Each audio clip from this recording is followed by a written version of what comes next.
이제 시작할게요. 안녕하세요. 안녕하세요.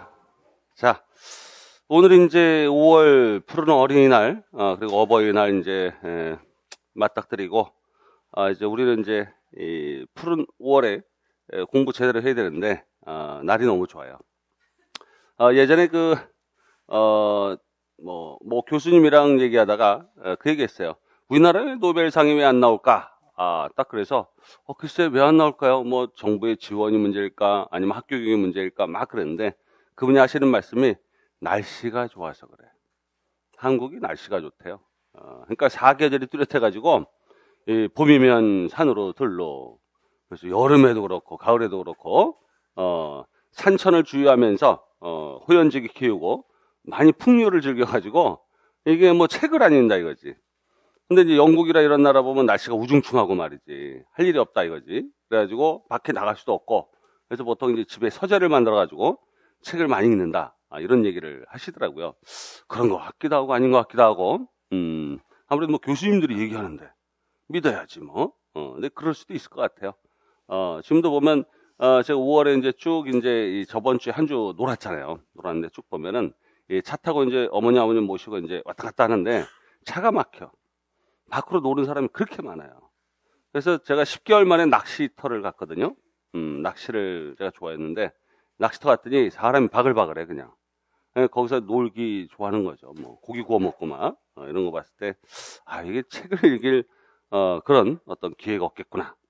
자, 그리고 이제 여러분들이 알다시피 우리가 이 공부를 할 때도 마찬가지잖아요. 이 책을 읽어야 되는데, 책을 끈기 있게 읽는 사람이 과연 얼마나 될까? 이게 이제 가장 큰 문제예요. 그래서 책을 하나를 독파를 해야 되는데 그게 안 돼요. 왜 안 되냐면 앞에 읽고 난 다음에 계속 뒤에 가면 그걸 외우지 못해서 계속 외우지 못해가지고 점점점 어떻게 또 한번 반복해서 보고 또 보고 이렇게 되죠. 근데 이게 뭐냐면 암기하고 못 넘어가요. 우리가 읽고 이해하고 넘어갈 생각을 해야 되는데 그게 안 되는 거예요. 이 부분이. 그리고 필요에 따라서 그거를 볼 줄 알아야 돼요. 그래서 엊그저께도 그 카페에서 이제 질문을 어떤 분이 던졌더라고요. 3, 4, 5, 6월 강의 어떻게 되는가 이렇게. 근데 자기는 이론에 대한 게 자꾸 숙지가 안 되고 체계가 안 잡혔다 이렇게 얘기하는데 필요에 따라서 문제를 보고 이 문제가 어떻게 무엇을 요구했는가를 알면서 자기가 부족한 부분을 채우는 게 오히려 좀 더 낫지 않을까 이렇게 생각이 좀 들거든요. 그래서 여러분들이 자꾸 그릇 안에다가 모아두려고 하지 말고 그렇죠? 이걸 갖다가 분무기 조절하듯이 말이죠. 뿜어낼 줄 알아야 되는데 인출이 안 돼가지고 문제. 인출이 암기보다 사실 여러분 더 중요한 건 인출이에요. 작은 양이라도 인출을 제대로 할 수 있으면 좋은데 이거 연습을 안 하고 항상 집어넣는 것만 연습하는 거예요. 그러면 사실상은 공부가 안 늘어나요.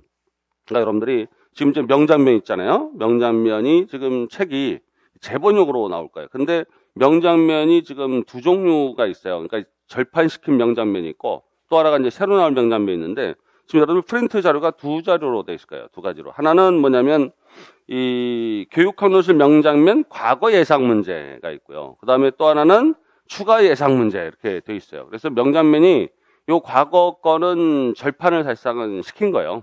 그렇죠? 이거는 프린트로만 지금 나눠드리고 이제 볼 수 있어요.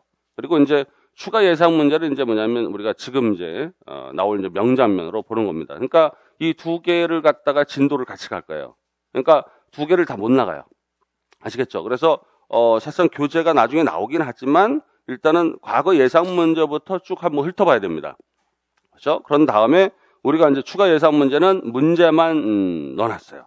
아시겠죠? 그래서 한번 이 내용을 한번 볼게요. 일단 과거 예상 문제 한번 넘겨보시면 다 싫지는 않았습니다. 일부만. 자, 거기 보면 이제 교육사조 교육과정의 이해 적용이라고 되어 있어요. 그래서 파트가 사실상은 이론적 파트는 사실상은 두 개예요. 즉 교육사조하고 교육과정이에요. 그리고 나머지 내용은 이제 내용 방법하고 그다음에 이 보완할 점, 뭐 당면과제 이렇게 되어 있거든요. 자, 그러면 이제 우리가 철학하고 교육과정 그리고 뒤에 넘기면 지식관하고 교육과정 및 교사론 이렇게 또 돼 있습니다. 이 부분에선. 그래서 이제 거기에 보면 이제 지식관, 즉 명제적 지식이라든가 그렇죠? 이런 지식관에 대한 설명, 그 다음에 동물의 비유와 연관한 거, 그 다음에 또 하나는 새 교육과정, 그렇죠? 그 안에 교육과정이 세 가지 의미가 있는데 그 부분에 대한 개념 제시, 그 다음에 학습 경험 조직 과정, 특히 해서 우리 조직 방법 쪽으로 이건 한번 출제가 또 우리가 사실상 될 파트인데 그 부분에 대한 것도 있고, 그 다음에 거기에 이제 교육 참여자의 역할 해가지고 이 부분은 이제 시험에 나올 건 아니지만 우리가 교사론 쪽으로 이렇게 한번 풀어봤고요. 그래서 이 영역 파트가 보통 2가지나 3가지 정도, 그러니까 많잖아요. 이 명장면 과거 교재는 이 2가지나 3가지 이론을 중심으로 움직입니다. 그래서 뒤에도 한 번 더 보면은 교육 목적과 동기, 의사소통론 이렇게 3가지에서 출제가 되거든요. 그래서 이렇게 연습하는 문제가 있고요. 그 다음에 우리가 추가 예상 문제를 한번 보세요. 추가 예상 문제는 쭉 보시면 요거는 다르죠. 뭐가 다르냐면 좀 더 복잡해요. 구조 자체가. 그래서 요거는 지금 시험 유형에 맞게끔 나오는 건데, 거기 보면 이제 피터스의 교육 개념 준거, 맹일의 방어적 수업, 즉 교육, 철학, 사회학, 그 다음에 이제 내용, 방법, 평가 해가지고 쭉 나와요. 그렇죠? 우리가 그래서 방법이라는 것은 뭐 교육 방법론 쪽이고, 뭐 평가는 평가로 보면 되거든요. 근데 뒤에 넘기면 2번 문제에서는 우리가 교육에 대한 정의, 그 다음에 학업성취의 영향 요인, 요 부분이 이제 우리가 사회학에서도 일부 인원이가 있었고요. 그 다음에 교육과정 조직 원리, 요게 시험 문제 출제가 됐었죠. 요거 선생님 예상 문제였거든요. 그 다음에 여기 마지막에 구안법에 대한 관점. 이렇게 해서 이제 여기는 스토리가 보통 한 4개 이론 이상 여기 포진되어 있어요. 그러니까 복잡성으로 보면 이게 더 복잡하죠. 그렇죠? 요거는 이제 모의고사 문제로 좀 많이 활용이 돼야 되고요. 그렇죠? 그 다음에 우리가 이제 이 첫 주에 해설을 좀 위주로 할 건 요 내용이에요. 요 내용. 지금 요 자료. 그렇죠? 그래서 여러분들 이제 이 스터디 할 때는 요거 추가 예상 문제를 가지고 스터디를 좀 하시는 게 좋아요. 그렇죠? 요 자료. 요 자료가 지금 교재가 따로 나오지만 우리가 중요한 건 뭐냐면 이 연습으로 미리 예습하고 대비하는 게 좋다. 그렇죠? 그래서 내일 한번 또 시험 볼 거예요. 네. 벌써 이게 한탄이 나오고 지금 비탄에 잠기는 사람이 있는데, 일단 내일 또 시험을 한번 볼 겁니다. 그래서 여러분들 실력 점검을 해야 돼요. 꾸준히. 그렇죠? 그래서 거기서 이제 어떤 분은 개요만 써도 돼. 왜냐하면 그 논리하고 표현 부분이 5점이 거의 완벽할 정도로 4.5 이상 받는 분들은 서론 결론 안 쓰고 본론에 대한 것만 쓰거나 아니면 개요만 써도 돼요. 아시겠죠? 개요만 써도 된다고. 그러니까 그런 분들도 있어요. 근데 어떤 분은 처음 쓴다 그러면 난 서론, 본론, 결론 다 쓸래요 라고 하는 사람. 그렇죠? 그런 사람은 지금 여기서 논술 글 한 번도 안 쓰신 분 손 들어봐요. 여기 이 중에서. 자, 한 분 있고. 그분은 다 써야 돼. 그렇죠? 써서 저한테 3번 이상 보여줘야 됩니다. 그렇죠? 그리고 저한테 안 보여주신 분 손 들어봐요. 저한테 안 보여주신 분. 쭉 들어봐요. 그렇죠? 이런 분들은 반드시 써야 돼요. 나머지 분들은 이제 본론만 쓰거나 아니면 개요만 잡아도 된다. 아시겠죠? 그래서 빨리빨리. 왜냐하면 60분 동안 쓰는 것도 고통스럽다는 얘기죠. 그래서 짧게 개요를 확실히 내가 알 수 있도록 하는 게 제일 중요하다. 그래서 피드백을 좀 받아야 됩니다. 그리고 자, 일단은 여러분들이 이제 이 논술에 대해서 일단은 우리가 요 앞에 교육 사조부터 나가야겠지만, 그렇죠? 우리가 일반적으로 정리를 한번 해둘 필요가 있다라는 거. 일단 이 철학에서 일단 뭐 요건 더 줄여서 철학에서 제일 중점이 되는 영역이 어디냐? 교육 철학에서 제일 중점이 되는 거. 일단 여기 문제에도 뭐 그런 뉘앙스가 있지만 일단은 교육의 정의를 정리하는 거 굉장히 중요하다. 교육의 정의, 이것도 정리하는 게 굉장히 중요하다. 근데 교육이 개념 준거라고 해가지고 피터스 건 나온 거예요. 그것도 물론 학습은 얘기했지만 그럼 뭐 그렇게 지금은 중요한 건 아닙니다만 살아있을 때 여러분들 살아가면서 피터스는 굉장히 중요한 거예요. 왜냐하면 20세기 전반기를 대표하는 교육학자가 존 듀이다 그러면 20세기 후반기를 대표하는 학자가 누구예요? 바로 피터스예요. 아시겠죠? 그렇기 때문에 굉장히 중요한 인물이긴 하죠. 그러나 우리가 이제 중요한 거는 정의에 대한 개념들. 그러니까 피터스는 거기에 이제 어디 들어가면 규범적 측면에 특히 강하게 들어가 있는 사람이거든요. 그 다음에 이제 기능적 정의라는 게 있고, 그 다음에 우리가 조작적 정의라는 게 있는데 이 개념이라도 우리가 알고 가자라는 게 있고요. 그 다음에 중요한 게 또 뭐였어요? 우리가 교육학에서 지금 보면은 현실적 문제로 나왔는데, 가끔 보면은 전통 철학과 관련해서 동굴의 비유 정도는 좀 알아두자. 그렇죠? 이거는 객관식 문제 여러분들 분석해 보는 분들은 알 거예요. 동굴의 비유라고 해서 이 부분이 이제 이상주의라고 관념론이라고 해서 딱 정리되는데, 이 부분은 반드시 이해를 좀 해두는 게 좋아요. 이거는 교사론과도 연관돼 있기도 하고, 그 다음에 교육 철학에서 아주 근본적인 아이디어거든요. 그래서 이 부분 반드시 배야 된다라는 거. 그 다음에 이제 요과 관련한 게 이제 실존주의 측면을, 제가 2년 전부터 실존주의 나온다고 그랬는데, 우리가 실존주의 측면이 있다 이거죠. 그래서 이 두 개가 뭐냐, 하나는 전통 철학, 하나는 요거는 현대 철학이거든요. 요 두 개가 굉장히, 특히 우리나라 교수님들이 뭘 좋아하냐면 이 두 개를 되게 좋아해요. 되게 좋아한다고. 아시겠죠? 요 부분이. 예. 그래서 뭐 박근혜 대통령 탄핵 시에도 뭐 했다? 소크라테스 얘기를 하거든. 이게 동굴의 비유 그 자체예요. 그 다음에 실존주의는 뭐야? 대학 입시에서 그냥 뭐 거의 단골 메뉴거든. 저게 실존주의가. 특히 어린 왕자 그러면 뭐 껌뻑 죽어요. 우리나라 사람들. 마르틴 부버가 얘기해가지고 어린 왕자 소개했거든요. 거기서 껌뻑 죽는 거야. 이런 내용들이 굉장히 중요해요. 근데 이게 옛날에 논술 문제로 많이 나왔던 파트거든요. 일반 논술에서도. 근데 여러분들이 기본적으로 알아야 될 건 요거 내용이다라는 거. 요 정도만 일단 알고 넘어가고, 그다음에 이제 현대 철학에 있는 거 본질주의하고 우리가 항존주의하고 구분하는 거. 아시겠죠? 그런 정도. 그러니까 4대 철학이죠. 우리가 실존주의를 포함해서 본질주의, 항존주의, 진보주의라는 개념. 그 부분을 정리하는 거. 그래서 현대, 이 실존주의를 포함한 이 현대 철학을 좀 정리하는 게 나름 또 중요한 내용이 되겠다. 철학에서는. 일단 요거 일단 중요해요. 그 다음에 거기서 이제 동양 철학 중에서 아주 중요한 게 성리학을 기반으로 한, 아시겠죠? 성리학을 기반으로 한 이 철학. 그거, 특히 성리학 기반한 철학. 그래서 우리가 위인작, 위계작 얘기했던 거. 그 부분, 그 부분이 굉장히 중요한 파트예요. 그러니까 철학에서는 사실상 이게 뭐 핵심적 골간, 그렇죠? 우리가 골근격, 뭐 골격이라든가, 뭐 아니면 기본, 뼈대, 이런 걸로 우리가 볼 수 있는 거거든요. 저런 것들이 굉장히 중요해요, 우리가. 그 다음에 이제 교육 과정론 쪽으로 넘어가면은,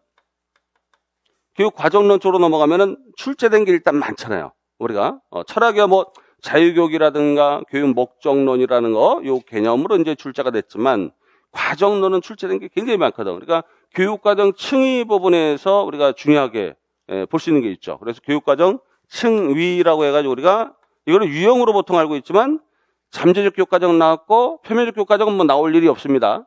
표면적 교육과정은 나올 일이 없어요. 그러니까 표면적 교육과정이 된 게 유형이거든요. 이게 교육과정은 사조라고 해요. 이걸 사조라고 해요. 사조. 그래서 이게 이제 우리가 알다시피 어떤 거 교과 중심하고 우리가 뭐 경험 중심하고 학문 중심하고 인간 중심하고 이것들을 뭐라 그래요? 우리가 교육과정 유형 또는 사조라고 그래요. 근데 이건 표면적 교육과정 얘기거든. 아시겠죠? 이 부분이. 근데 이제 여기에 이제 잠재 교육과정은 출제가 됐으니까 뭐를 중시하자? 영교육과정을 좀 중시하자. 영교육과정 굉장히 중요한 아이디어다. 라는 걸 항상 염두에 둬야겠다라는 얘기를 하거든요. 이 부분이. 근데 이 부분이 특히 뭐에 영향을 주냐면 교육과정 설계에 영향을 좀 준단 말이에요.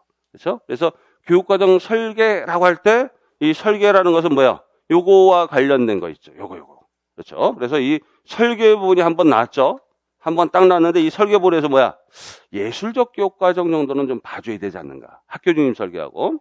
그래서 예술하고 그다음에 여기서 학교 중심 설계는 좀 봐줘야 되지 않느냐라는 거죠. 이 정도는 봐줘야 되겠다. 하고 이걸 완벽하게 숙지하고 좀 넘어가야겠다라는 게 필요하죠. 이 부분이. 그래서 자주 여기에 나와요. 예술적 교육과정 같은 경우는 이 설계 자체에 대해서 많이 물어보는 경우가 있다라는 거. 그리고 중요한 거는 요것들이 설계를 할 때 교육과정 구성 요소에 따라 설계한다는 거죠. 근데 그 부분을 까먹고 안 배우거나 또는 학습을 하지 않는다 이거죠. 목표, 내용, 그 다음에 뭐야? 우리가 평가. 그러니까 내용도 어떻게 된다? 선정을 어떻게 되느냐? 또는 조직을 어떻게 되느냐? 배열을 어떻게 되느냐? 이 세 가지 원리가 있단 말이에요. 근데 지금 뭐가 나왔냐면은 뭐가 나왔어? 조직 원리가 나왔거든. 그러면 선정 원리도 배워야 된다. 그래서 여기서 보면은 이 설계할 때 꼭 나오는 교육과정 구성 요소가 뭐냐면 목표. 이 목표 진술은 어디서 나왔어? 초등에서 나왔어요. 2014년도에 초등 교직 논술에 나왔었어요. 그다음에 여기서 내용 선정이 있고 그다음에 뭐야? 조직이 있고 배열이 있어요. 그다음에 이제 평가가 있거든요. 근데 평가는 우리가 교육 평가로 놓고 보기 때문에 다른 지역은 얘기하겠지만 이렇게 해서 우리가 이 목표 진술은 초등교직에서 나왔다. 그래서 우리가 세분화된 명시적, 행동적 목표 뭐 이런 것들이 다 목표에 대한 진술의 의미거든요. 그렇죠? 근데 이제 이 우리가 알다시피 이 예술적 교육과정 같은 경우는 이 목표 진술이 좀 다르다는 거지. 아시겠죠? 이 부분. 그다음에 역방 설계는 목표 진술이 이해라는 걸 중심으로 하자면 좀 뭔가 약간 명쾌성이 떨어져요.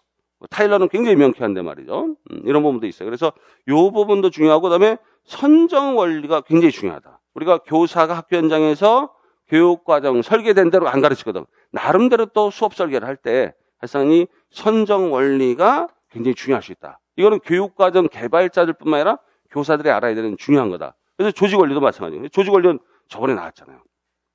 배열 방법은 좀 희미해. 요거는 그렇지만 이 선정 원리 정도는 반복해서 좀 봐야 돼요.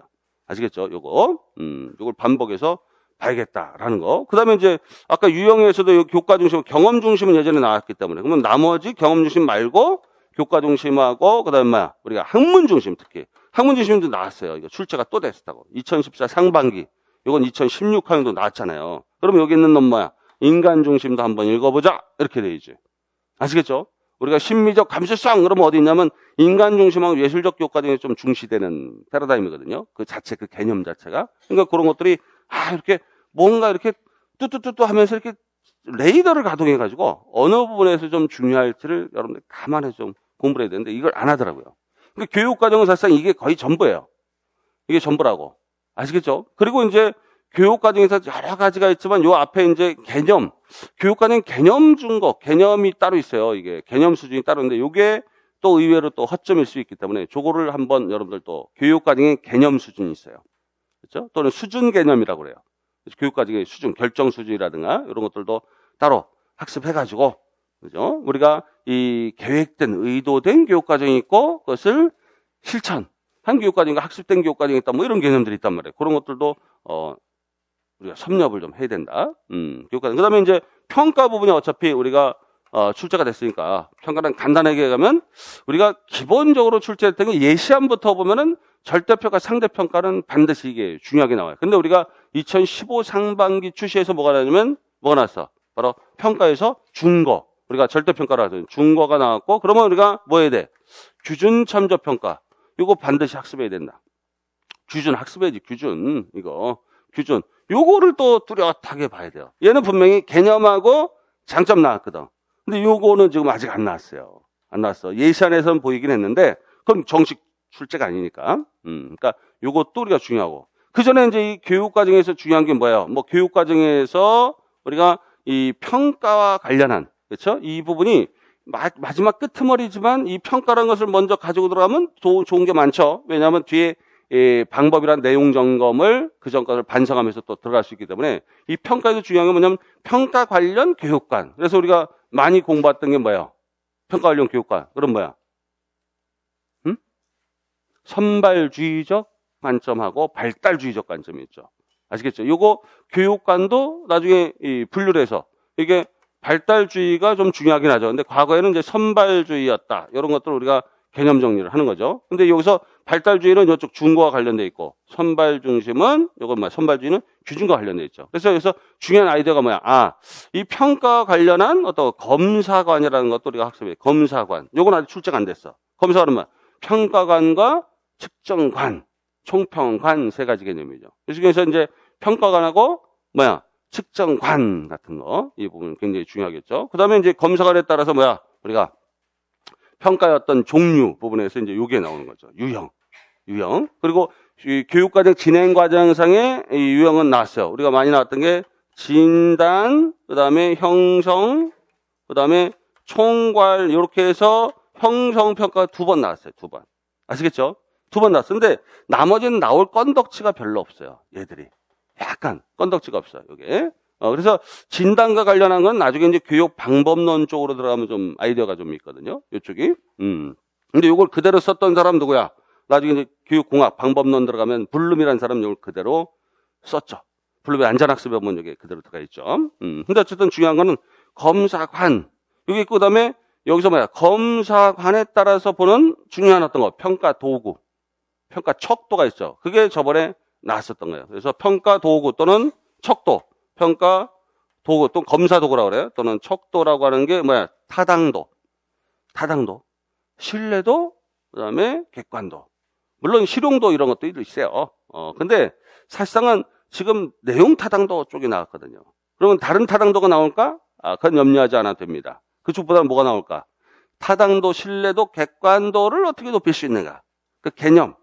높일 수 있는가. 이게 좀 더 우리한테 중요하거든요. 왜냐하면 시험 문제 출제할 때 문항 구성 원리, 문항 제작 원리에 보면 그게 반드시 중요해요. 여러분들 시험 문제 낼 때. 그래서 얼마 전에 이제 카페에다 그거 올렸어요. 뭐 올렸냐면 중학교 사회과 선생님이 뭐를 자기 시험 문제를 내서 학생들한테 뭘 냈어? 자기 일상에 대한 거. 아시겠죠? 딸이 어쩌고저쩌고 하는 거, 뭐, 자기 이제 이 선생님 자신이라고 얘기 안 하지만 딱 읽어보면 이건 누구 일기 같은 거야. 그죠? 근데 그걸 갖다 시험 문제 딱 제시문으로 딱 낸 거지. 애들 입장에서는 교과서에 있는 문장을 그대로 옮겨온 게 아니라 뭐예요? 자기 일상에 대한 얘기를 풀어서 학생들한테 뭔가를 묻고 있다는 거죠. 사회과 관련한. 굉장히 그 선생님 바람직한 거야. 근데 통합 중심에. 왜냐하면 자기 일상에 선생님 걸 딱 눈치를 채는 거야. 그죠? 어떤 선생님 급식에 대한 거를 썼더라고. 급식 시간만 되면 학생 누가 더불어 나도 가슴이 뛴다 그러면서 어떤 선생님이 그래서 수업을 갖다가 한 5분, 10분 일찍 마치고 나도 뜀박질을 한다는 그런 장면이 나왔을 때는 애들이 막 폭소를 막. 아시겠죠? 그러니까 그 문제들 자체가 보면 굉장히 현실적이고 굉장히 어떻게 된다. 바로 우리가 자기가 가지고 있는 개념과 통합을 하려고 하는데 우리 교육학 논술이 딱 그거예요. 뭐냐면 굉장히 실제적 장면과 이론을 통합한단 말이에요. 근데 실적 장면은 구경도 안 하고 맨날 뭐 하는 거면 이론만 딥다 파고 있다는 거지. 그 파면 뭐 하냐 이거지. 정확하게. 그런 자꾸 늘려고만 하고 인출에 대한 연습이 안 되니까. 아시겠죠? 인출에 대한 연습. 그렇죠? 얼마 전에 친구들이 골프 치자고 그래. 저 골프 안 치거든요? 왜 안 치냐면, 그 쳐서 뭐야. 25년 전에 좀 많이 쳤어요. 25년 전에. 제가 많이 쳤어요, 골프를. 근데 사실상 그다음부터 골프 안 쳤거든요? 힘들더라고. 특히 잔디밭에 농약 뿌린다고 그래가지고 안 갔어요, 제가. 그런 것도 있고. 그리고 제 친한 박상현 선생 이런 분들은, 너무 비싼 운동이다. 안 했어요. 근데 친구가 골프장 지배인이 몇 명 있더라고. 그러니까 이거 몰랐어요. 삼성 다니는데 에버랜드에 보니까 골프장이 하는데 거기 지배인이 있대. 야, 3만 원만 들고 와. 그래서 쳤거든요. 쳤는데 맨날 TV로만 봤죠, 이렇게 골프를. 그래서 몸으로 이게 뭐가 안 돼? 작동이 안 되잖아. 그렇죠? 그래서 이 골프를 72타가 18홀 돌면 72타인데 제가 양파라고 그래요. 양파. 양파가 뭐냐면 이게 파가 72거든요. 양파는 140이 넘는 거야. 140타를 치는 거야. 그렇죠? 그러니까 민폐죠. 민폐. 제가 민폐가 됐다니까. 근데 친구들이 그러니까 좋게 봐주더라고. 그냥 야, 필드에서 원래 익숙해지는 거야. 그러면서 애들이 폼은 넌 됐다 이거지. 폼은 뒤에 보면 프로래. 근데 이게 익숙하지 않아가지고. 익숙하지 않아. 그러니까 한 번 가니까 140 치더라. 그 다음에 얼마? 120. 그렇죠? 100돌이라고 그래요. 100 이상은 다 100돌이라고 그래, 이게. 그래서 또 한 번 갔더니 3번 갔거든요. 최근에 딱 3번 갔는데 그 다음에 어때? 105 나왔어. 그러면 이제 90타 딱 되는 거죠. 그러면 우리 형님 수준이랑 비슷한 거예요. 우리 형님 20년 골프 쳤거든? 아시겠죠? 왜냐면 필드 나가는 거야. 그래서 연습장은 한 바구니에 뭐 8,000원, 한 90분에 한 10,000원 해요. 얼마 안 들어가, 골프가 이게. 연습하는 거, 연습장이. 인도어라고 그물 쳐져 있는데, 차 타고 가다 보면. 그러다 골프 치는데, 그거 연습하고 여기 가는 거예요. 그러면 계속 줄어. 주니까 이게 재미가 있는 거야. 뭔가 실력이 붙는다는 생각이 드는 거죠. 이게. 근데 예전에 배운 게 있으니까 이제 까먹은 거지, 몸이. 그래서 배도 나오고 막 이제. 까먹었는데 좀 늘어나더라고. 근데 교육학론에서도 마찬가지예요. 물론 이론에 적정한 양이 있어야 돼요. 양이 있어야 되는데, 한 번도 필드에서 붙어보지 않아요. 그죠? 계속 뭐 하는 거야? 그냥 어디 비디오만 계속 보는 거야. 그냥 프로 선수들 비디오만 계속 보고 이미지 트레이닝만 계속 하고 있는 거야. 뭘 안 해? 실전을 안 해. 실전 안 해. 그것처럼 꽝이 없다는 거지. 그렇죠? 어쨌든 여러분들이 이 평가 도구에서 우리가 신뢰도, 타당도, 객관도, 신뢰도, 객관도에 대한 이 3가지 개념은 최소한 뭐예요? 어떻게 하면 그걸 높일 수 있을까? 이 전략까지 생각하면서 이건 공부해야 된다. 아시겠죠? 그러니까 평가에서 나올 만한 게 이렇게 많지 않아요. 이거는 나올 만한 게 이 정도를 일단 공부를 해준단 말이에요. 아시겠죠? 그리고 상대평가, 절대평가, 장단점 정도는 숙지해야 돼. 아시겠죠? 그 정도 숙지하고. 그 다음에 이제 우리가 이제 뭐 사약은 나중에 얘기하고 교육 방법, 교수 학습 이쪽으로 보통 얘기하는 교수 학습 또는 교육 방법의 공학 이렇게 여러 이름 붙이는데 여기서 중요한 게 뭐냐면 지금 교수 학습과 관련해서 아까 여기 뭐 거리를 이어서 여기 보면 블룸의 완전 학습 정도는 우리가 학교에서 꿈을 꿔야 된다. 완전 학습. 아무래도 이 완전 학습에 대한 것을 꿈을 꿔야 돼. 그래서 이 3가지 이론, 완전 학습하고 뭐야? 또 설명식 수업 원리. 그렇죠? 설명식 수업 원리. 그다음에 목표, 수업, 목표별 수업 원리, 그 안에 거. 그러니까 불능 거, 오수별 거, 그 안에 거 세 가지는 기본적인 개념이에요. 그걸 모르고 넘어가면 안 되거든. 그래서 완전 학습하고 어떤 거? 바로 설명식 수업. 우리가 유의미 학습이라는 거. 설명식 수업 원리하고 목표별 수업. 그렇죠? 요 부분은 반드시 숙지하고 넘어가야 된다. 이게 핵심이에요. 이 부분. 그리고 이제 요거 앞덩어리, 요거는 지금 한 번도 안 나왔으니까 지금 선생님이 얘기하자는 거예요. 요 앞에 나온 게 있죠. 교수 설계 부분. 교수 설계는 ADDI, 일반적 체제 설계 나왔잖아요. 그 뒤에 설계가 또 나올까 모르겠어요. 이게 어떤 설계가 나올까 모르겠지만, 근데 거기에 이제 교수 설계라는 파트는 글쎄 나올 만한 구석이 이렇게 많잖아요. 왜냐면 거의 다 대동소이하거든. 앞에 분석, 그죠? 설계. 이번에 뭘 해야 되는가. 그래서 전에 한번 나왔어요. 이 부분이. 근데 여기 뭐가 들어오면 이 목표 진술이라는 게 여기 들어와요. 그러니까 아까 이 교육 과정에 원래 있어야 되는 목표 진술이 여기 이제 상세하게 나오게요. 교수 목표 진술. 또는 교수 목표. 교수 설계할 때 당연히 목표를 어떻게 설정할까. 특히 이 부분이, 사실상은 이 그레스웰이라는 사람도 있지만 앞에 인지적 목표는 이제 누구? 블룸이라는 사람이 또 등장해요. 블룸하고 그레스웰이. 그러니까 정의적 목표, 인지적 목표 두 개의 개념을 여기서 또 우리가 학습을 해야 된다라는 거죠. 이 부분을. 가끔 제가 이 카페 질문 보다 보면 깜짝깜짝 놀라는 게 뭐냐면 피터스의 정의적 관점을 어떻게 했을까라는 부분에 질문을 누가 던졌더라고요. 근데 그건 질문한 사람이 아무도 없었거든. 근데 그거는 대학원 논문 수준의 질문이에요. 그죠? 근데 자기가 생각하는 것을 막 얘기하더라고. 근데 다른 사람이 토론할 때 여러 가지 이제 개념을 얘기하던데, 그래서 사실 제가 이제 그 설명을 했어요. 왜냐하면 요즘 다시 읽고 있거든요. 피터스 책을 다시 읽는데, 왜냐하면 그분 책 번역서가 2017년도에 새로 나왔어요. 이병승 교수님, 공주대 이병승 교수님이 새로 쓰셨어요. 그래서 선물을 받았어, 또 그거를 사인을 하셔가지고 선물해 주셔가지고 그걸 다시 읽었어. 그랬더니 피터스라는 사람이 이게 인지적인 안목 이런 걸 얘기하지만 그 밑에 자발성 또는 앞에 규범적 가치에는 이 정의적인 측면이 굉장히 강하게 대두되어 있구나. 근데 이제 보통 학원에서는 뭐냐면 교육학별 때 뭐야? 인지적인 차원으로 그분을 많이 다루잖아요. 근데 사실상 그렇지 않거든요. 그 안에 들어가면 인지적인 것과 정의적인 것에 대한 균형, 조화 이거를 굉장히 그분이 따져 물었는데 그거는 시험 문제에 나오지 않으니까. 근데 그분이 그거에 관심을 가지고 있더라고요. 이 부분은. 그래서 그것도 답변해 줬어요. 저도 공감한다 하면서. 근데 어쨌든 교수 목표 진술에 대한 것도 나름 이거는 왜요?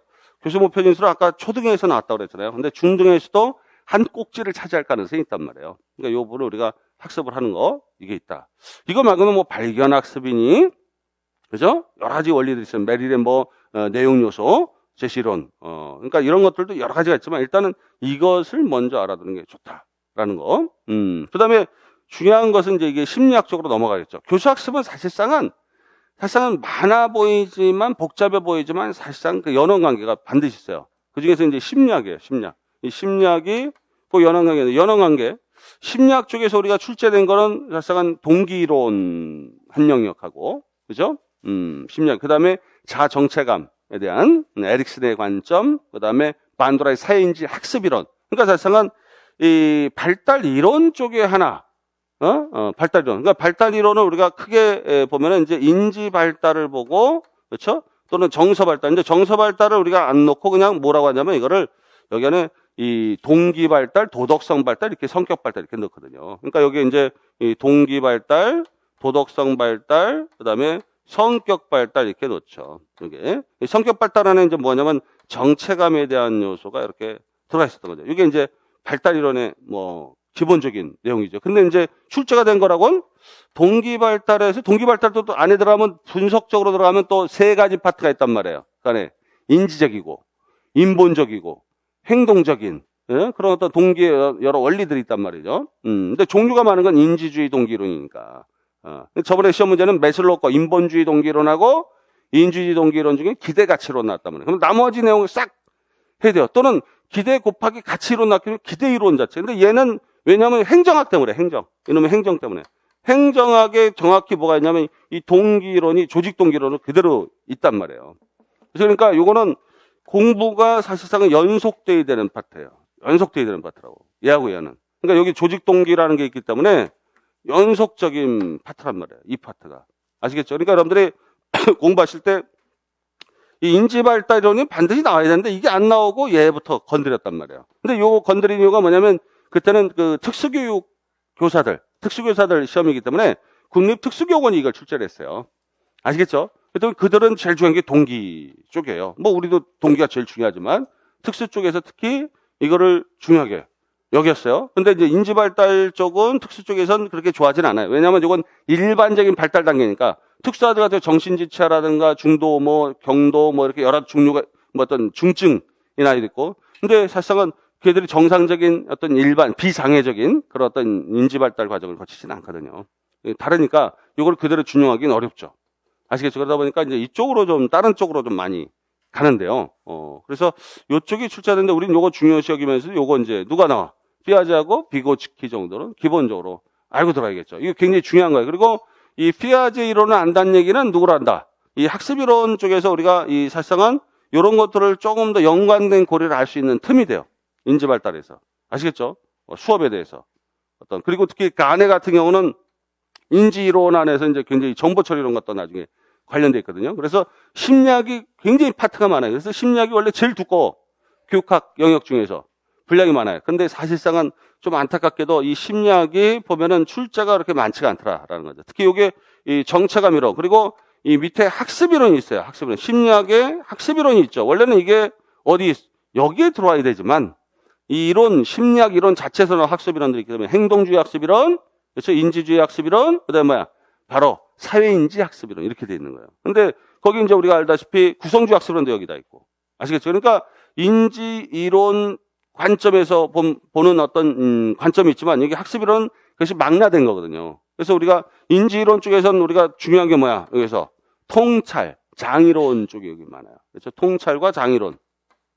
통찰, 그다음에 여기 장이론 이런 것도 있거든. 근데 인지주의 이론 중에 요거 말고 학습 이론 말고 또 정보 처리 이론도 따로 있어요. 그러니까 이놈도 무시 못해. 인지 이론에서는 발달 이론 말고 정보 처리 이론이라는 게 또 중요하단 말이에요. 이 내용. 그러니까 이 내용이 시험에서 객관식에서 뭐 단골 메뉴였잖아요.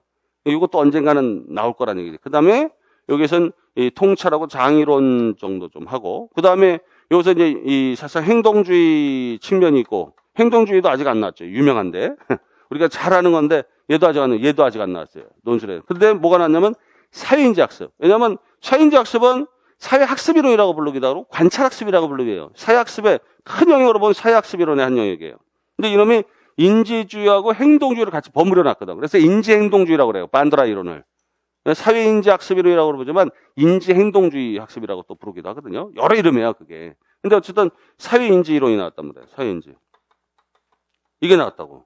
그 다음에 또 뭐가 나왔어요? 얘 나오고 구성주의가 나왔죠. 구성주의 학습 환경 설계가 나왔어요. 그건 원래 교수 설계 이론 쪽에 들어갈 수 있지만 구성주의 학습은 또 심리학에 또 들어가는 경우가 있거든요. 구성주의. 왜냐하면 그게 인지주의 한 분파, 그런 인지주의한 형태로 해서 구성주의 학습 이론. 조나센의 내용이 한번 나왔잖아요. 구성주의 학습 환경. 그리고 구성주의 학습에 대한 4가지 중요한 이론이 있고. 그러니까 요 안에가 좀 복잡해요. 근데 이상의 빈도수는 많이 출제가 안 되더라 이거죠. 심리학이. 그래서 애만 쓰고 어떻게 된다? 시간만 낭비한 게 아니냐. 시험 끝나고 난 다음에 심리학은 할 거 없어! 막 이렇게 얘기하는 분도 가끔 있어요. 근데 심리학에서 이게 파편적인 게 많은데 핵심이야, 그게. 우리는 파편적 이론을 보지만 핵심이에요. 통찰이론, 장이론, 구성주의에서 우리가 조나센 구성주의 학습환경 설계 나왔단 말이에요.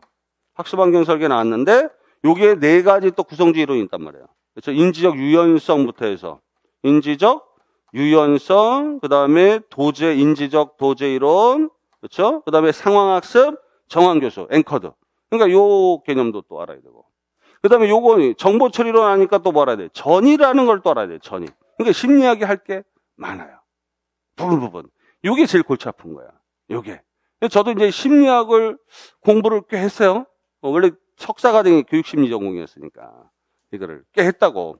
꽤 했는데 얘들 자체 아이디어들 보면 굉장히 쪼개져 있어요. 굉장히. 근데 요거를 한목에 좀 더 다른 내용과 엮어야 돼. 특히 전이론 같은 경우 어디? 정보 처리와 전이론은 여기, 특히 정보 처리는 여기 많이 들어가죠. 안에 쪽에 많이 들어있어요. 이 사람이 소개시켜준 거니까. 이게 디테일한 장면을. 그러니까 거기서 우리가 또 배울 수 있고. 그러니까 요 2개는 찰싹 붙어야 돼요. 아시겠죠? 찰싹 붙어야 돼. 이게 오히려 짧아요. 이게 길고. 왜? 저놈을 알려면 얘를 또 알는 게 굉장히 중요하니까. 이 내용이. 그러니까 또 이 동기론만 해도, 인지적 동기론만 해도 종류가 뭐 한 5, 6가지인데 그 숙지가 된단 말이지. 예. 그리고 거기에 몇 가지가 여기 조직 동기로 넘어왔다. 여기 한 번도 이게 출제가 안 됐으니까 행정학에서. 자, 심리학은 나왔으니까 행정학에서는 적어도 나오지 않을까요? 이번에 조직 동기 이론. 핵심이죠. 그다음에 조직 이론. 특히 여기 우리가 조직 발달 이론 또는 조직 이론이라고 부르는 거죠. 행정 이론, 행정 발달 이론이라고 불러요. 그러니까 조직 이론. 뭐 있어? 과학적 관리론부터 해서 인간 관계론이라든가 사회 체제 모형 이런 것들이 다 여기 있죠. 요것이 굉장히 중요할 수 있어요. 요게. 왜냐하면 행정학의 기본이 아직 안 나왔다. 교육과정이나 평가는 기본에 대한 게 나왔어요. 아시겠죠? 근데 심리학하고 행정은 기본이 아직 안 나왔단 말이에요. 기본이. 근데 나오긴 했어요. 다른 게 나왔냐면 뭐 장학이론은 한번 나왔어. 물론 자기 장학을 좀 중심으로 한 내용이지만 장학이 나오긴 했어요. 장학이 나왔어요. 그 다음에 교육기획 저번에 나왔었고. 그렇죠? 그 다음에 조직 유형, 뭐, 관료제니, 뭐, 이완결합체제 이런 것도 자주 나왔었고. 그 다음에, 그러니까 다른 조직 이론도, 이게 조직 말고 조직 유형이란 게 조직 유형. 요거는, 요게 자주 나온 거예요. 조직 유형 이론이. 비공식적 조직, 요거. 조직 유형이 좀 자주 나왔어요. 뭐, 조직 유형에 빈도수가 있기 때문에, 이 안에서 뭐, 중앙집권하고 지방분권까지 잡아먹어야 된단 말이죠. 우리는 공부를 해야 되고. 그 다음에 중요한 거는, 요거 말고도 다른 거 아직 많이 안 나왔다는 거죠. 많이 안 나왔다. 특히 요 두 개는 가장 핵심적인 내용인데 이게 아직 출제가 안 됐다라는 거죠. 그러니까 심리학에서 보면 지금 어디에서 나왔어요? 심리학에서 보면은 출제된 영역을 좀 골라보면은 일단은 성격 발달, 특히 에릭슨 거. 마샤가 지휘론으로 가져갔지만 사실상 에릭슨 개념이니까 요거 지금 나왔어. 그 다음에 어디 나왔어요? 지금 샤인-잭슨 요거 나왔었죠? 이게 2016에 나왔잖아요. 2016. 이게 딱 2016 나왔죠. 2016. 그 다음에 나온 게 없어. 작년에 나왔던 게 구성주의 학습 환경 설계, 조나생 거 나온 거죠. 조나생 거. 작년에 요게 한번 나온 거예요. 요게. 심리학은 전에 또 이제 여기서 기대가치론, 인지적 관점의 이 기대가치론하고, 그 다음에 이제, 매슬로 욕구이계 이렇게 나왔었고, 요게 안 나온 데가 천재예요. 심리학이. 천재라고. 그리고 이제 행정학은 역시 마찬가지예요. 조직동기론, 이게 아직 안 나왔고, 행정발달이론 또는 조직이론에 했던 거, 여기 있고, 그 다음에 조직 유형에 대한 거는 많이 나왔어요. 그래서 두 번에 걸쳐 나왔으니까 많이 나온 거지, 빈도수로 보면은. 형성평가만큼 빈도가 있는 거예요, 이 영역 자체가. 아시겠죠? 요 분이 영역 자체가 있어요. 그 다음에 여기서 이제 조직동기론의 어떤 각 종류별로 어떻게 적용이 되는가가 더 중요하고, 장학이론도 이제 자기 장학 나왔으니까 동료장학이라든가 이쪽으로 좀, 봐야 될 필요는 있어요. 이게 2014 상반기죠. 그때 장학이 한번 나왔는데, 어떤 장학이냐라는 것도 우리가 한번 유심히 봐야 되고. 그 다음에 이제 의사소통에 대한 것도 좀 공부는 해야 될 것 같아요. 의사소통. 이것도 이제 조금 공부는 해야 되고. 행정학이, 이런 게 있다라는 거. 지금 사회학이 지금 최근 좀 몇 년 안 나오더라고요. 사회학도 이제 나중에 한번 정리하겠고요. 그렇죠? 뭐 생활지도 상담은 뭐, 이게 꿈틀거리지 않아요. 2014 상반기 한번 나오고, 상담이론, 나오고, 그 뒤에 또, 감감무소식. 사회학도 지금 감감무소식이죠.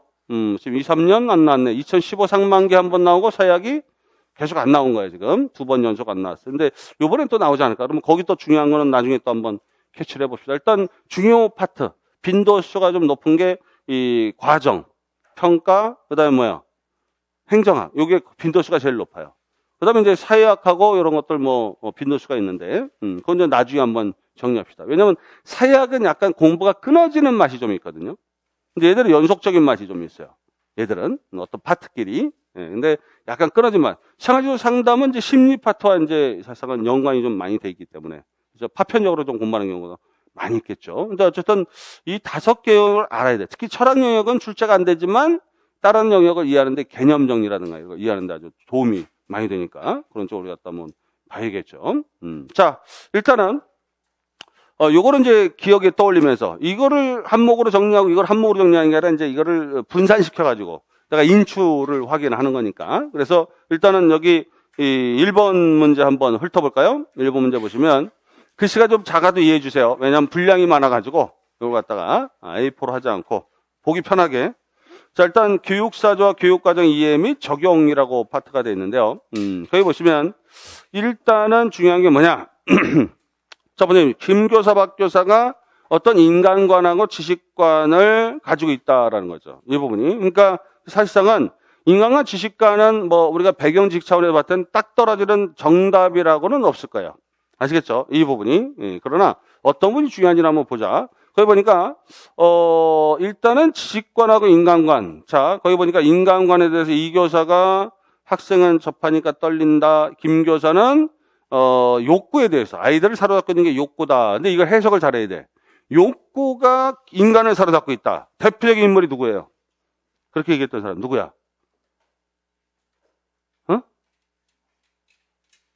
이게 뭐, 입은 모양을 벌리는데, 인간은 욕구에 사로잡혀 있다.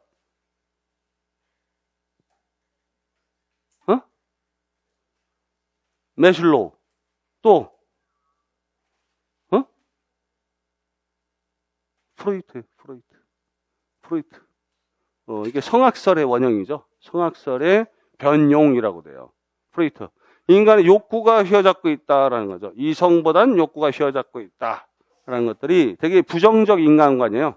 인간이. 그래서 여러분들도 생각해 보면, 인간이, 거기 보면 이제 김 교사가 그런 메커니즘을 가지고 있어요. 잘 보시면, 논리 잘 보시면, 학생들을, 아이들을 사로잡고 있는 것은 아무래도 자기 욕구다. 근데 이게 좋을까? 교사가 자신감을 가지고 이들의 욕구를 통제한다. 그러니까 결국은 인간을 통제한다는 얘기나 마찬가지예요.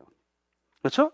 인간의 욕구를 통제해야 된다. 바른 방향으로 이끌어주면 된다. 전통주의 패러다임이거든요. 이 양반이 하는 게. 그래서 처음 얕보이면 안 된다. 금방 교사를 쉽게 본다. 이런 거죠. 그러니까 교사하고 학생이 굉장히 긴장관계예요. 일단 근데 그 내용을 보면은 학생을 그렇게 신뢰하진 않아요. 그렇죠? 왜냐하면 밑에 더 읽어보면 박 교사는 저는 김 선생님과 달라요. 저는 아이들이 그들스로 올바른 방향을 알고 있다고 생각합니다. 근데 이거에 딱 맞는 학자가 누구야? 이 설명이 루소 설명이거든요. 그렇죠? 인간은 바람직한 걸 가지고 있는 거야. 루소라는 사람만 안 나왔지? 이걸 뭐라 그래? 성선이라고 쓰기는 좀 그래. 근데 이제 긍정적인 인간관이라고 할 수 있고. 그 다음에 김 교사는 뭐야? 부정적 인간관 정도로 우리가 도출할 수 있겠죠. 그렇죠? 부정적 인간관하고 긍정적 인간관 정도로 우리가 도출해 볼 수 있다라는 거. 자, 그 다음에 이제 거기 밑에 김 교사가 그렇지만 주관적 욕구에 몰두하여 객관적으로 성립된 가치, 문화, 이제 그러니까 지식론으로 더 넘어간 거야. 아시겠죠? 그러니까 지금 인간관에 대해서 우리가 뭐라고 결정을 해야 돼요. 이게 여기서 중요한 논술의 원리가 뭐냐면 등가의 원리예요. 등가. 등가가 뭐야? 등가. 자, 경쟁하는 어떤 두 개의 개념이 나온다 그러면 이건 등가의 법칙이 있어야 돼요. 그러니까 한쪽이 만약에 김교사 쪽이 어떤 거예요? 부정적 인간관이라고 한다면, 그렇죠? 뭐 심지어는 어떤 사람은 이걸 성악설로도 쓸 수 있을까요? 성악설의 변형으로 쓸 수 있을까요? 왜? 인간의 욕구, 그렇죠? 욕구가 나를 사로잡고 있다, 또는 아이들을 사로잡고 있다. 욕구를 통제해야 된다. 그러니까 인간을 긍정하진 않아요. 근데 여기서 나오는 이 박 교사는 사실상 뭐야? 박 교사는 여기서 긍정적 인간관 정도는 쓸 수 있을 거다라는 거죠. 이건 일반적 개념 뭐예요? 교육학 지식은 아닌데 교육학을 가지고 있으면은 이 정도는 도출할 수 있다는 거죠. 그래서 이거는 성선설의 입장과 관련이 깊을 거다라는 거죠. 이 정도까지는 쓸 수 있으면 비슷하면 되는 거야. 비슷하면 엉뚱하게 만들어내지 말고. 아시겠죠? 그러니까 인간관이라는 건. 근데 원래 인간관이라는 건 요거는 이제 인간에 대한 어떤 뭐 윤리적 차원으로 본다 그러면, 그렇죠? 윤리적 차원. 본다면 윤리적 차원이 아니고 뭔가 이성적이고 비성적이다. 이성적 차원으로 보는 경우도 있고 여러 개의 개념이 있어요. 근데 원래 인간관이라는 것은 이 유물론하고 유심론, 유심론하고 유물론이 가장 대표적인 등가, 대조어예요. 대조. 상반된 단어죠. 그래서 유심론은 뭘 얘기해? 오직 마음이. 오직이라는 건 오직 유자 써요. 오직 유자니까 이건 뭐야? 오직 마음만이 인간의 본질이다라는 거. 그래서 이 사람은 뭐야? 유물론이에요. 그러니까 물론이니까 우리가 물상, 물리 우리가 배우잖아요. 사물에 대한 거니까. 그러니까 공산주의자들이 여기 좀 강하거든요. 공산주의자들이 여기 굉장히 강해요. 이 분이 유물주의, 마르크스의 유물주의 그러면 유명하거든. 그렇죠? 생산가치. 우리가 자본을 누가 쥐고 있냐 말이죠. 프롤레타리아들이 그 부르주아가 때려잡아야 된다. 뭐 이런 식으로 얘기하면서 공산혁명 부르짖는 사람들이 유물적 시각이에요. 이게 생산 도구만 가지고 있다고 그래서 노동을 투입한 사람보다 더 많은 가치를 부여받는 거. 특히 요즘 그 건물주들 이런 거. 초등학생이 꿈이 뭐냐 그랬더니 뭐라 그래? 건물주요. 그랬다는 이 건물주라는 것은 이게 안 좋은 거야. 그렇죠? 왜냐면 우리 보세요. 가난한 예술인들이라든가 좀 뭔가 실험적 기법을 동원한 젊은이들이 가게를 열어. 아니면 뭐 자기가 뭐 어떤 갤러리를 여는데 어떻게 되는 거야? 그래서 사람들이 많이 모이니까 어떻게 되냐? 건물주들이 막 건물 이 월세로 올려버리는 거예요. 이 사람들 어떻게 되는 거야? 자기들은 한 푼 혜택도 못 받고 또 쫓겨나. 그래가지고 정착한 데가 어디냐면 홍대예요. 홍대. 젊은이들 거기서, 그쵸? MDF로 갔다가 뭐 짜기도 하고 뭐 별짓 다 한다고. 어떤 친구들은 길거리 공연을. 그러니까 이게 또 사람들이 많이 몰리니까 막 건물주들이 또 건물에 또 임대료를 갖다가 무지하게 높인 거야. 그러니까 이 사람들이 쫓겨나도 어디야? 마포 합정 이쪽으로 또 망우리 이쪽으로 또 가는 거야. 거기 또 땅값 올라. 생각해봐. 그 사람들은 노력을 했어, 안 했어? 건물주들은. 노력을 전혀 안 했거든. 마르크스 입장에서 보면. 근데 사물을 누가 가지고 있냐? 자본을 누가 가지고 있냐? 건물주들이 쥐고 있는 거야. 내가 아무리 열심히 해봐 이건 개미야. 배짱이나 따로 있다는 거요. 그래가지고 어떻게 나 아마 우리나라에 마르크스가 다시 태어나가지고 환생해가지고 딱 봤다면은 난리가 났을 거야. 광분했을 거야. 이런 불평등한 세상이 어딨냐 그러면서. 그죠? 그러니까 젊은이도 계속 쫓겨나는 거야. 이제는 이제 재래시장 쪽으로 갔어 이제. 불쌍해 죽겠어. 도전정신, 실험정신 이런 게 아주 탁월해요. 그 젊은이들이. 음식점을 열 때도 아무 손님도 없는데 거기다 열어. 또 입소문 나봐. 블로그에 또 올리고 또 입소문 나면 또 쫓겨날 거야 아마. 갑자기 여기서 땅 주인 나타나가지고 말이죠. 이건 문제가 있는 거야. 그래서 내일 이제 그 대선이잖아요. 투표잖아. 잘 찍어야 돼. 그렇다고 공산주의자 찍으면 안 되고. 공산주의가 없어요. 근데 중요한 건 뭐냐면 이거에서 사실상 이 두 개를 다 잡는 사람이 필요해야 돼요. 통합해줘야 되는데 이게 이성주의자들은 이쪽으로 갔어요. 합리주의자들. 그죠? 이 사람들 이쪽으로 갔어. 유심론. 오직 마음인데 마음에도 정서가 있고 이성인데 뭐냐? 이성 쪽으로 쏠린 거야. 이성 쪽으로. 그래서 이성주의 쪽이 있어요. 이성주의. 그러니까 이성주의자들은 요거.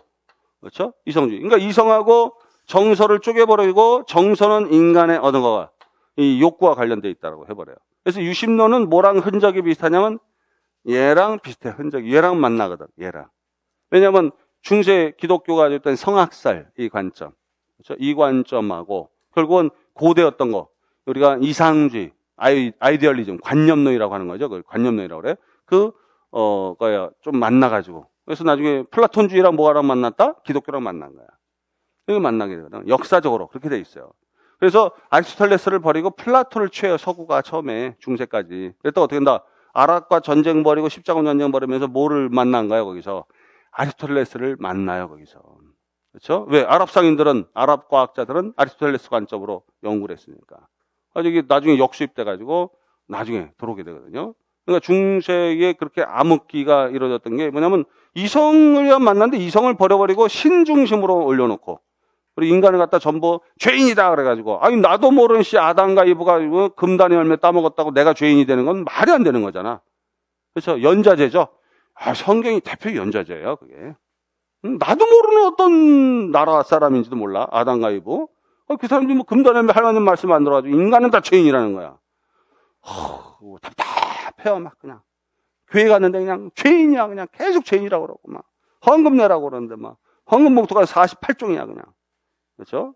그런 교회도 많아요. 어쨌든 이거는 원래 철학에 대한 가장 기본적 관념. 그러니까 결국은 여기서 뭐가 나냐면 내용과 방법이 나와요. 이 아이디어에서 생각해 보세요. 부정적 인간관일 때 그러면 인간에게 무엇을 가르칠까를 자기들이 결정해 놓고 있어야지. 그래놓고 아이들을 통제해야 돼요. 가르침을 통제하는 거야. 배움에 대한 거. 이거는 안 돼. 저건 배워야 돼. 올바른 이론으로 담긴 거. 이성적인 자극. 그렇죠? 왜냐하면 이성이란 건 옳고 그름을 분별할 수 있는 분별력도 있거든. 그러니까 결국은 이들은 뭐야? 아주 객관적인 내용 또는 형식적인 내용을 선생님으로부터 부여받는 거지.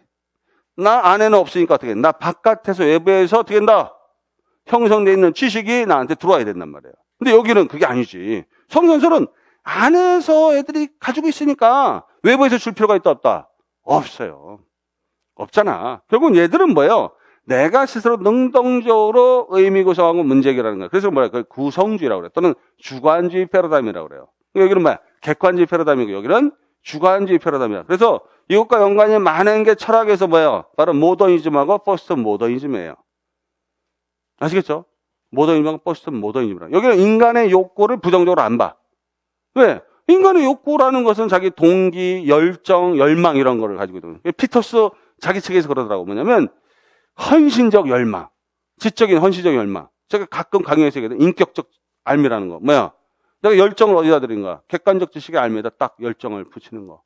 내가 내 교과를, 전공을 가르친다. 그러면 이 전공이 내가 국어다. 그러면 국어를 사랑하고 국어를 좋아해서 자기가 글을 쓰고 읽는 거를 즐기는 아이들을 만든다면 성공한 거잖아. 아시겠죠? 그런 것처럼 결국은 이것을 분리하지 않아요. 이 사람들은. 객관주의를 그렇다고 부정하지도 않지만, 그렇죠? 또 그걸 너무 지나치게 수용하지도 않아요. 그러니까 이것이 나중에 이제 구성주의적 패러다임 또는 포스트 모던이 약간 비슷한 맥락이란 말이에요. 아시겠죠? 그래서 결국은 이게 인간의 정의적 차원을 좀 강조하고, 이게 인간의 이성적 차원을 강조하는 힘과 연관되어 있어요. 아시겠죠? 왜 인간의 욕구는 못 믿으니까 통제적 교육이 가능하죠. 방법론으로. 여기는 자율적 교육이 가능할 테고. 생각해봐. 그렇죠? 형식주의적인 거. 여기는 비형식이 강조되겠죠. 그러니까 사실상은 이 뒤라는 사람이 요거는 안 가져오더라도 뭐는 가져왔어요? 요거는 가져왔거든. 루소가 성선설이라고 했지만 뒤는 요거는 가지고 싶었던 거야. 긍정적 인간. 그 인간이라는 존재는 뭐야? 그들의 흥미, 그들의 자발성을 놔두면 된다는 거지. 그래서 이 사람은 뭘 강조했다? 뒤라는 사람은 뭘 강조해? 방법을 강조한 거야. 자발적, 의도성, 그들의 의도성. 그리고 형식주의적 이런 사람들은 뭐야? 굉장히 객관주의적 지식, 형식 도야를 강조하게 되죠. 이 사람들이. 그렇잖아요. 그렇게 되겠다고. 왜냐면 인간이 가지고 있는 능동적 활동이나 이런 것은 전부 악인데 이걸 내가 참고 보겠어? 내가 원하는 방향대로 옳다는 사회적인 보편적인 지식을 애들한테 강요하겠죠. 그러니까 이게 굉장히 중요한 아이디어예요. 가장 기본적인 거야, 교육에서. 가장 기본적인 거야. 그래서 옛날엔 그랬어요. 어린애들 가만히 놔두면 안 된다고 하는 사람도 있고, 어떤 사람은 어린애들 그대로 자라도록 놔둬야 된다는 사람이 있거든요. 근데 우리나라 사람들은 되게 후자 쪽이 많았어요. 애들 통제한다는 것보다는 그대로 놔둔다는 쪽이 많았어요. 그래서 옛날 성현들의 어린 시절 얘기를 다 보면은 어떻게 되어 있다고? 어머니가 애들을 용납하고 놔두거든요. 아시겠죠? 그래서 자연적인 탐구라든가 스스로였던 호기심에 따라서 삶을 살게 만들었던 사람이 위대한 학자가 된 사람이 많았어요. 아시겠죠? 그런 사람이 많았다고. 그러니까 사실상은 이게 이 인간의 성선이 되니까 인간은 긍정적으로 신뢰하는 거야. 근데 거기에다는 뭐야? 그들 스스로가 능동적으로 활동하는 방법 쪽에, 여기는 내용 쪽에. 방법은 선생님이 뭐에 하든 강의식, 주입식이 됐겠고, 여기는 뭐야? 애들이 알아서 탐구, 문제 해결하는 쪽을 좋아하게 됐겠죠. 그러니까 어쨌든 이런 두 가지가 가장 기본적인 교육의 패러다임이에요. 여기서부터 철학이 출발했고 여기서 내용과 방법이 출발한 거예요. 아시겠죠? 그래서 그걸 1번 문제로 여기다 딱 놓은 겁니다. 아시겠죠? 읽어보면 그렇게 나와. 그리고 김 교사가 얘기했대 객관적인 지식, 그렇죠? 결국은 이성 개발 이런 게 나오죠. 사회성으로 자라도록 해야 한다. 그래서 학교에서 문화유산을 논리적으로 조직하는 거. 딱 그러면 이게 교육사조, 현대교육사조로 딱 밑에 질문이 돼 있으니까 이거 뭐야? 아하, 이거 뭐야? 딱. 자, 문화라는 단어가 나왔다. 그렇죠? 그 다음에 뭐가 있다? 거기서 객관적 어떤 거? 그러니까 거기서 뭐냐면 주관적 욕구에 몰두하여 객관적으로 선택된 가치, 문화, 지식 등을 간과하게 될 수 없다. 그러니까 객관적 난 지식관이라는 얘기야. 그럼 뭐야? 거기다 또 문화라는 개념이 거기다 들어갔어. 항존주의는 아니야. 항존주의는 뭐야? 문화라는 개념을 안 써요. 아시겠죠? 거기는 위대한 고정이란 말을 쓰지만 문화란 말을 꼭 쓰지는 않거든. 근데 문화란 말 쓰는 거 본질주의죠. 본질주의가 딱 여기에 맞죠. 그 다음에 박 교사는 물론 그런 전통적 가치나 지식을 가르쳐 이성을 개발해야 한다는 점은 동의한다. 그러나 그런 지식은 시대마다 부침이 심한 표피적인 지식이 되고 만다. 따라서 항구적 가치를 지닌 진리. 자, 박 교사가 성선이고 뭐 긍정적인 강의긴 하지만 좀 달라요. 사조로 보면 이 사람은 항존주의 쪽이 강하다는 거죠. 항존주의. 딱 보면 알죠. 구분이 되죠. 항존주의였던. 그래서 세 번째 줄에 보면 물론 무엇이 영원한지 뭐 하겠지만 최소한 학교에서 구체적으로 지식이 내재한 원리나 기본 구조에 대해 학생이 서로 탐구하도록 과정을 구축해야 한다. 근데 여기서 보면 뭐가 있냐면 교육과정까지 연계해야 돼. 그래서 이 2번 문제가 뭐예요? 사조와 연계해야 돼. 그러니까 이게 구도가 어떻게 되냐면 자, 끝까지 봐야 돼. 끝까지 읽어야 돼. 요거를 상식적으로 판단하지 말고 이제 제시문을 중심으로 판단해야 돼요. 그러니까 왜냐면 이거로 들어가게 되면 여러분들이 생각하겠지. 본질주의. 그치? 그 다음에 뭐야? 교과 중심 이렇게 나오게 있고. 요렇게 보면 어떻게 해? 여기 진보주의? 이렇게 해서 경험주의. 이렇게 쓰면 안 된다니까. 이 스토리랑 단절시켜야 돼, 여기랑. 그래야지 이 제시문이 보이지. 분명히 얘는 맞아요. 김 교사는 그렇게 설계를 했다고. 그렇죠? 그렇고 교육과정 문화유산을 논리적으로 조직한 쪽이야. 그러니까 여기다 항존주의라고 쓰면 안 돼요. 왜냐하면 요 놈이 가지고 있는 게 뭐냐면 항존주의거든. 아시겠죠? 구조를 그렇게 맞춘 거예요. 그래서 항존주의가 여기 있고 여기는 뭐예요? 학문 중심으로. 근데 항존주의가 반드시 학문 중심으로 연계된 건 아니에요. 영향은 줬지만 항존주의가 뭐 학문 중심 교육과정 만들었다는 말은 성립이 불가능합니다. 영향을 준 건 사실이지만. 그래서 보통 이 학문 중심 교육과정은 본질주의에서 원래 잉태가 돼서 거기서 더 영향을 받은 거예요. 근데 여기 이 사람은 그냥 제시문 안에 기계적으로 암시해 둔 건 뭐예요? 요 구조라니까. 요거를 발견한 거예요. 그러니까 여러분들이 상식적으로 판단하면 안 돼. 자의적으로 판단한다고 자기는 생각해요. 왜냐면 그게 논리적으로 맞다. 근데 이 문제 설계 잘못됐다. 아니에요. 왜냐면 선생님들이 복잡할 수 있다고. 이념 자체가. 어떤 선생님은 인간을 부정적으로 봐요. 그렇죠? 그런데도 불구하고 일정 부분 형식적인 거하고 이걸 같이 병행하기도 해요. 요거하고 진보주의를 또 병행하기도 하거든. 그러니까 사람들은 이거 유심론 유물론처럼 또는 자윤이 뭐 보순이 해가지고 하는 사람은 공산주의하고 이 중앙에서 여기 근처에 몰려 있는 거지. 여기 완벽히 가 있는 사람은 별로 없어요. 학교 선생님들 중에서. 아시겠죠? 그러니까 이 여러 가지 중첩된 견해를 볼 수 있다. 그러니까 원래 의도는 요거예요. 항존, 학문이야. 근데 왜 그런지 읽어야죠. 왜냐면 항존이라는 거는 거기서 이성개발, 근데 시대마다 부침이 심한 표피적 지식이 되고 만다. 그래서 항구적 가치를 지닌 그런 지식 가치. 이거는 항존주의예요. 영원한 변하지 않는 그런 지식을 의미하니까 이건 항존주의잖아요. 그런 의미를 우리가 발견해야 된다는 거죠.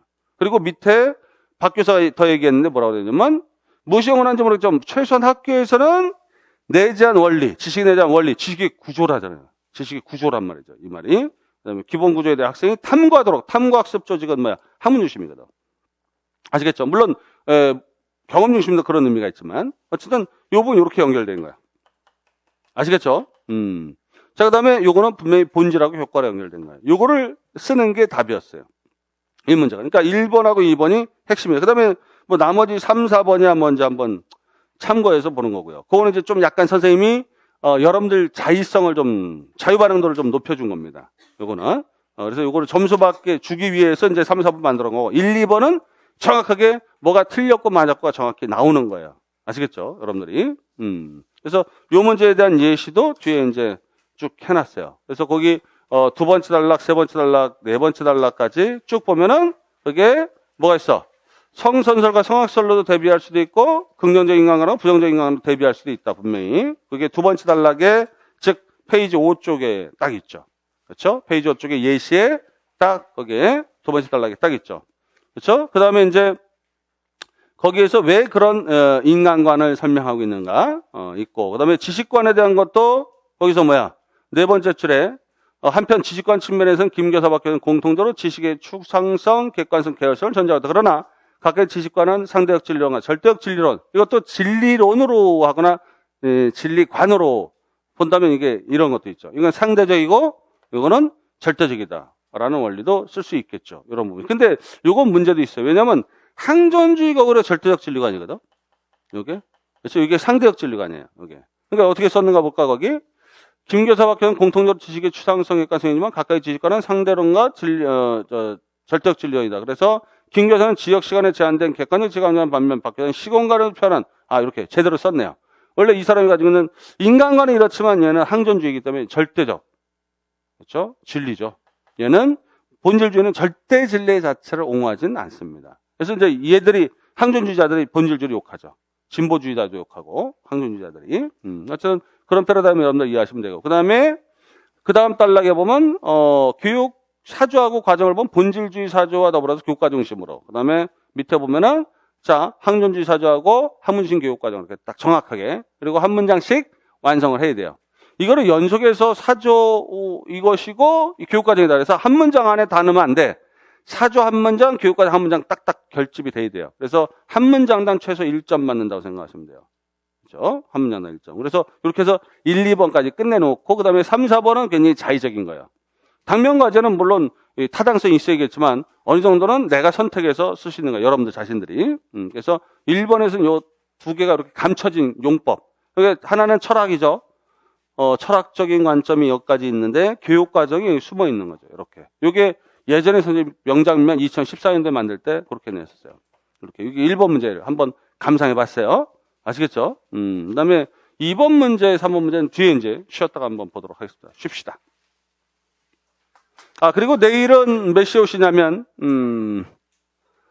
9시에 오셔야겠죠. 9시에 오셔가지고, 10시까지 작성하는데요. 사실상은 그 개요만 작성하시는 분은 9시 반에 와서 30분만 개요 작성해도 되잖아요. 근데 개요 시간은 솔직히 15분 내외가 제일 좋습니다. 15분 내외. 그렇죠. 그리고 작성하는데 한 40분 정도 들어가요. 5분 퇴고 이렇게 보면 되거든. 그렇죠. 작성하는데 시간이 오래 걸려, 이게. 손이 아프더라고. 여러분들, 쓴 사람들이 다 그러죠. 근데 아마 30분 이상 필요해요. 그러니까 개요 훈련한 사람은 9시 반에 와도 돼. 그래서 근데 완전히 내가 풀로 작성한다 했던 사람들은 10시에 와야 돼요. 아시겠죠? 풀로 작성한 사람은. 그래서 내일, 10시 아니라 9시 와야 돼. 풀로 작성은 9시, 9시 반은 뭐야? 바로 개요만 작성하는 그때 와도 돼. 그렇죠? 개요만 내면 되니까. 자, 쉽시다.